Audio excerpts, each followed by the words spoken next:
on that map, it doesn't actually mention a building that is attached to the old Admiralty building, with a little grey tower, or little brown tower, you might just see there, and all the beautiful ivy. Oh, what a lovely building. What could it possibly be? We simply don't know, because the map will not tell us. Funny, isn't it, that if you're in the right circles, information comes freely, even if it's attained illegally. It seems that certain people are allowed to collect information, and others are not really allowed information at all, or rather they are allowed information as long as it's designed scientifically to work well with their feral minds. There's that building there, attached to the old Admiralty building, the old Royal Navy headquarters. It does actually appear in various James Bond movies, especially the big green dome on the top, because that was the Office of Navy Intelligence during the Second World War, and it's where the author Ian Fleming worked, in the Office of Navy Intelligence. He did, of course, go to spy school, I believe in Switzerland. He then had a little bit of an unhappy career in sort of finance and on Fleet Street as a journalist, and then he became a spy master in the Admiralty. Just like that, journalist to spy master. Very, very natural. I'm sure he wasn't a spy already. I mean, having gone to spy school, it's hardly that he'd actually be a spy as a journalist. The Admiralty, I don't know why they don't tell people about it. Maybe I just don't really know why they don't, but maybe it's just not interesting. But it may or may not have reached your ears that the intelligence services in this country have got into a little bit of trouble, but not too much, because it turns out that for 17 years, from 1998 to 2015, they were illegally collecting everybody's data in bulk and storing it up for their private reference. And it turns out that was completely illegal. But who really cares? You know, actually, who really cares that the surveillance system was illegal for 17 years, collecting location data and data from every single mobile device in the country? When it transpired that they were doing this illegally, instead of anybody being held to account and people being sent to court and possibly for prison sentences, what they did instead was just change the law to make it legal. Isn't that just amazing? You know, if you're in the right circles, you can basically get away with anything. Get away with murder if you've got a license to kill. Quite interesting that when the stories first came out about the illegal collection of data by the Secret Service, the day after, a little bit of crafty propaganda came out involving a certain Duchess of Cambridge, who apparently her great auntie or whatever was in the Secret Service. She was a code breaker during the Second World War, and they released a strange book, a puzzle book with a foreword from the Duchess of Cambridge, a book of fiendish cryptographic puzzles, under the insinuation that not everybody has the ability to work out what these puzzles mean.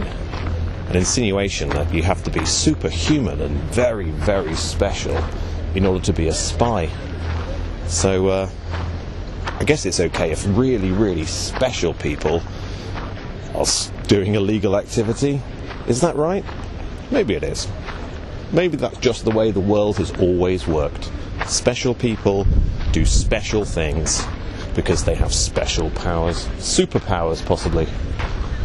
They are superhuman. And, of course, you may or may not be aware that the ideas that came to the mind of a certain Ian Fleming inside this building, when turned into novels, originally, the James Bond novels, were not very successful. In fact, I believe he had a heart attack due to the stress of not being a successful writer.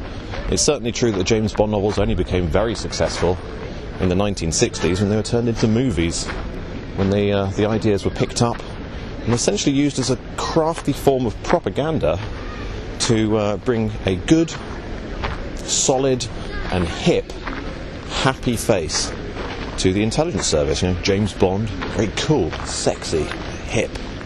It's cool to murder, it's cool to spy. At least that's what they were trying to tell us, in a very well-crafted and very scientific way. Now, of course, the world is slightly different now, so they can't just bring about a nice, sexy movie about a womanizing, murderous tyrant, / pin-up boy. So they have to do different things. In fact, I went up to Victoria Station earlier on to check out a new system that is being built to work on military propaganda.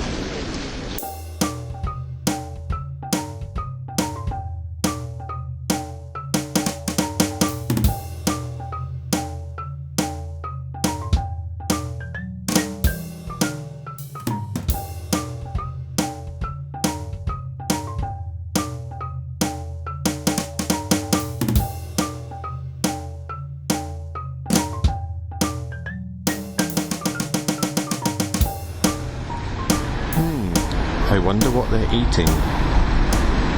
Seems tasty. Check out, by the way, well, the security guy. Is he looking at me? I'm not sure. He looks a bit bored.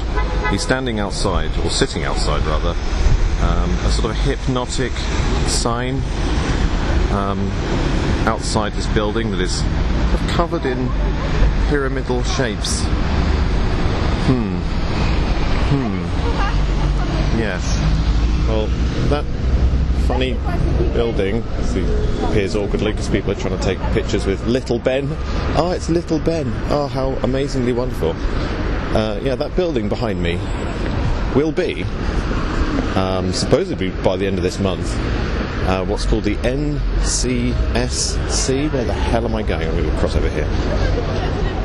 Which is the National Cyber Security Centre. Just interrupting the little Ben pictures now, so sad.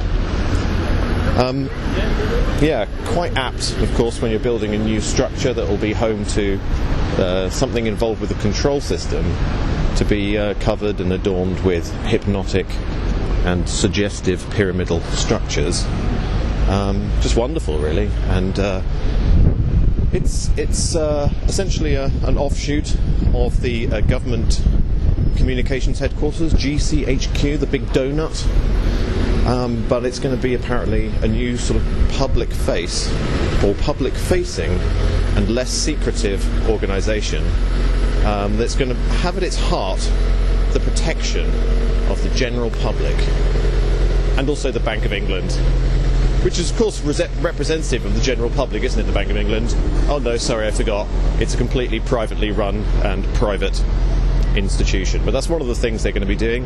Essentially, the NCSC is going to be a public-private partnership, and they say that one of their core issues is the understanding of the general public about the importance of cyber security. And they're not necessarily talking about cyber terrorism or attacks of that nature. They have actually at their heart the idea of protecting people from hacktivism. Of course, what that means is they want to really stop things like, the whole Panama scandal, the Panama Papers or whatever, which informed the public that something particularly dodgy was going on. And of course the hacking of the Hillary Clinton or the Podesta emails, that's a big threat to public security, isn't it? So we have to make sure that there's a public-private partnership to protect us from such tyrannical things as finding out what politicians are doing. So what a wonderful thing it is. And they are here, they say, in their documentation at least, that one of the reasons they're here in London, Victoria, and not at Cheltenham, where the big donut is is because they want to have a more transparent public face.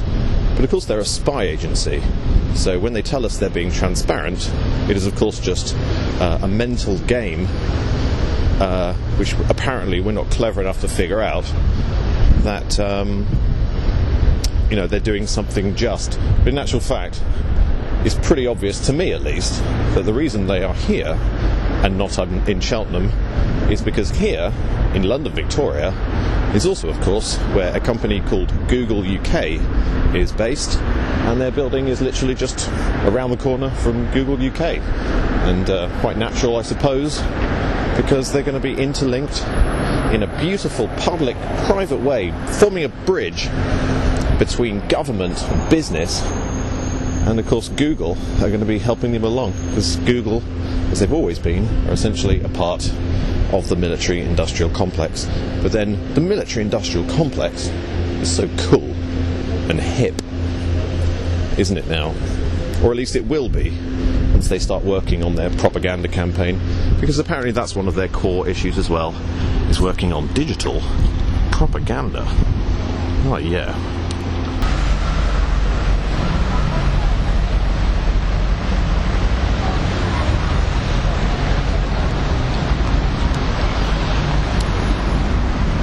What's that strange donut in Cheltenham, GCHQ? You realise that what they got up to and what they did for those 17 years, if it wasn't that they were a government institution, but instead some kind of really private entity used for big business or something, and they collected all of that data for so many years, no questions asked about what it was for, they would be subject to a massive criminal investigation. If anything, you could say they would be completely shut down and all sent to prison. So, in form of a slight political protest, I've decided to do something quite special. I know that YouTube videos are most successful if they're like unboxing videos. So I went to Selfridge's food hall. Bought quite an expensive little box, £2.49, just to show if I could do this.